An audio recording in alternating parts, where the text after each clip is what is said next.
Hi guys, I'm Tassine. And I'm John. Welcome to Millennial Fire, where we give you guys practical tips on reaching financial independence and early retirement. And if you guys have been enjoying the videos on our channel, we ask that you please hit that subscribe button so you can see every time we drop a new video. And if you guys end up liking this video, we ask that you hit that like button as well so YouTube will know to share this information with even more people. Debt can be a huge roadblock for anyone that's on the journey to reaching financial independence. So in this video, we want to show you guys how to pay off debt as quickly as possible. And so back in 2014, when I first got married to the love of my life, I brought in $36,000 of student loans into our marriage. And with using these steps, we were able to pay off those loans in 1.5 years. So let's get into the steps so you can see how you can use them for your debt as well. So the first step that you need to take in order to get out of debt is to freeze your debt. Don't take on any additional debt. So for those of you that have been following our channel, you know that we love to use credit cards to try to make money. But if you have credit card debt, you want to try to stay away from credit card debt. You don't want to acquire any more debt on your credit cards. So use debit or cash as much as possible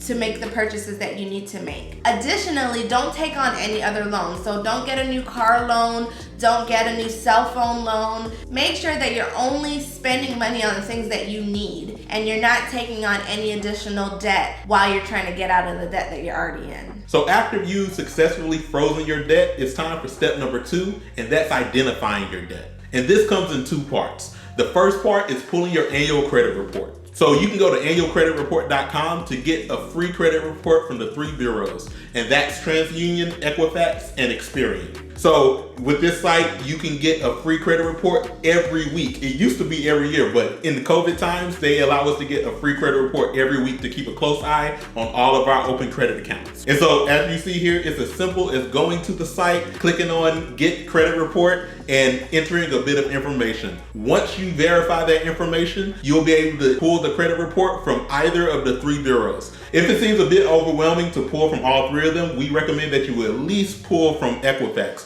because Equifax gives a detailed breakdown of categories of all your accounts and makes it very easy to see what accounts you currently have open. So while you're doing this, you'll also have the opportunity to see if you have any items that are currently in collections. So in this video, we want to make it clear that we're talking about debt that is not currently in collections. When it comes to collections, they have to be handled another way. And so we'll detail how to handle collection accounts in another video. So now that you know all your debt accounts, now it's time to figure out the annual percentage rates for all of your debts. And you can get this simply by looking at your debt statement. And so the statements are what comes in the mail every month, or you can log into each debt account and look for something called the annual percentage rate, or the APR. The annual percentage rate represents how much you're charged for your debt. Long story short, the higher the APR, the more you're being charged for this debt. So now that you have all of this information, we want you guys to go and write down each of your debts, the amount that is owed on those debts, and also the APR associated with each of those debts. Step number 3 is to pay all your minimum payments on time. So this is the very least that you need to do in order to get out of debt, because paying your minimum payment on time helps prevent you from incurring more debt by having late charges. And this is something that also has a bonus of helping to increase your credit score, because if this is something that you haven't been doing in the past, starting to pay your minimum payment on time is something that can help increase your credit score. And now we're at step number 4. Please don't run when you hear this word. You need to start a budget. And don't worry, we're going to try to make this as simple as possible for you. So there are many budget apps out there that can do this for you automatically, like Mint, YNAB, and many more. And the way these apps and websites work is that you provide them with your account information securely, of course, and they calculate how much you're spending in all of your accounts, and they present you with data and tips on how to optimize a budget for you. So if you're a little bit more hands-on like we are, we actually have a Google sheet that we made that we customized for what we feel is optimal for a budget. And we manually enter our information into this sheet to get our budget. And so we'll go in and put in what we think we're going to spend next month, and then we go in after the month and put what we actually spent. And this is how we budget. But if both of these options seem like they may be too much for you at this moment, we ask that at the very, very least, what you do is take some time to look at your expenses and your income from last month and write it down. And it's very important to do this, because what we're looking for here is to get a number that we can dedicate toward our debt every month. So we want to look at our expenses, look at our income, and say, hey, I'm comfortable with putting $200 extra toward my debt every month, or $300 extra, or $500 extra.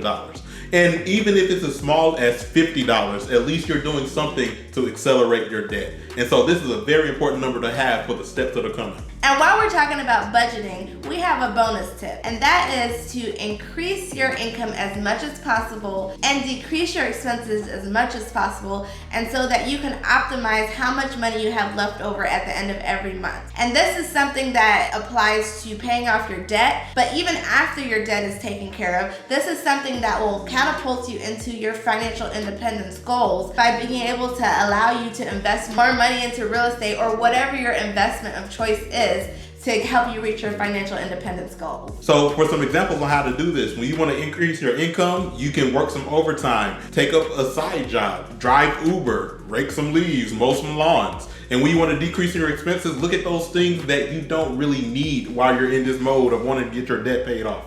And so you can cut some subscriptions. There's no way you can watch everything that's on Netflix, Disney, Hulu, and HBO Max all at the same time. And another big one is how much you eat out. Cooking at home has been proven to be much cheaper than eating out. Unless you eat at McDonald's all the time, then make a balance there. But in most cases, eating at home is a cheaper option. And another more extreme option that not many people think about is that you can cut your living expenses by moving in with somebody. Go live with your parents for a little bit until you can get to where you need to be in your financial independence journey. So now we reached our final step, step 5, which is to start your debt avalanche. So you may be asking, what is a debt avalanche? The debt avalanche is a system of paying off your debts in order of highest APR to lowest APR. In this system, you continue paying your minimum payment on all your debt, and then whatever you've set aside to put towards your debt, you're gonna throw all of that money on the highest interest debt. So once you're done paying that highest APR debt, then the money that you were putting towards that debt, you now put towards the next highest debt, and you continue going on and on until you've finally paid off all of your debt. And this by far is the fastest way to pay off debt. And I know a lot of you guys may have already heard of the debt snowball, which is another type of debt payoff made famous by Dave Ramsey. And this is a great way to pay off your debt as well, although it may take you a little longer. So when it comes to the debt snowball, a lot of people like this option because you get the benefit of seeing entire debt accounts be paid off more quickly. But we think that you can get this same benefit with the debt avalanche simply by using a calculator to see how much time it takes to pay off the debt, and also by tracking your net worth, which we encourage you to do every month. So regardless of whether an entire debt goes away or not, you can see the total amount that's gone down with your debt each month every time you track your net worth. So when it comes to a debt calculator for the debt avalanche, we recommend that you use Unbury Me, and there's going to be a link in the description below for this. So just to give you guys a quick example on how this website works, you can actually see both the debt avalanche and the debt snowball options. So let's imagine that we have $17,000 in debt that we want to get paid off as soon as possible. We have $10,000 worth of credit card debt at an APR of 16.13%, $4K in student loans at an APR of 3.7%, and $3K in a car loan that's at an APR of 3.64%.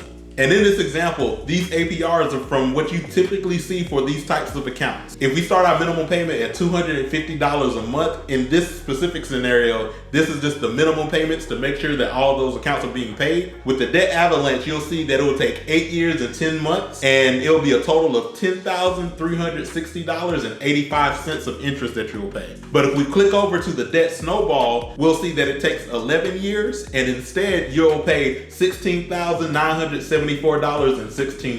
And this is just another example of why we feel like the debt avalanche is so much better than the debt snowball, and clear proof that it's the fastest way to pay off your debt. And so if we continue down the path of using the avalanche, and instead of paying $250 a month, we pay $509 instead, we'll see that 8 years and 10 months goes down to 3 years and 4 months. And we'll end up paying a total of $3,224.02 in interest. And last but not least, if you're doing really, really great on your budgeting and optimizing your income and your expenses as much as possible, let's say you're able to pay $999 a month towards your debt. In this specific case, using the avalanche method, it will take you 1 year and 7 months to pay off this debt completely. And you will have only paid $1,325.43 in interest. And so we hope that by this example, you guys see the power of the debt avalanche And not only that, but also the power of contributing as much as possible toward your debts. Paying only the minimum payments is going to have you stuck with that debt for a really long time. And so we encourage you guys to throw as much money at those debts as possible. And as we mentioned before, it also helps you understand some of the basics it takes for managing your finances to get ready for that next level, which will be investing.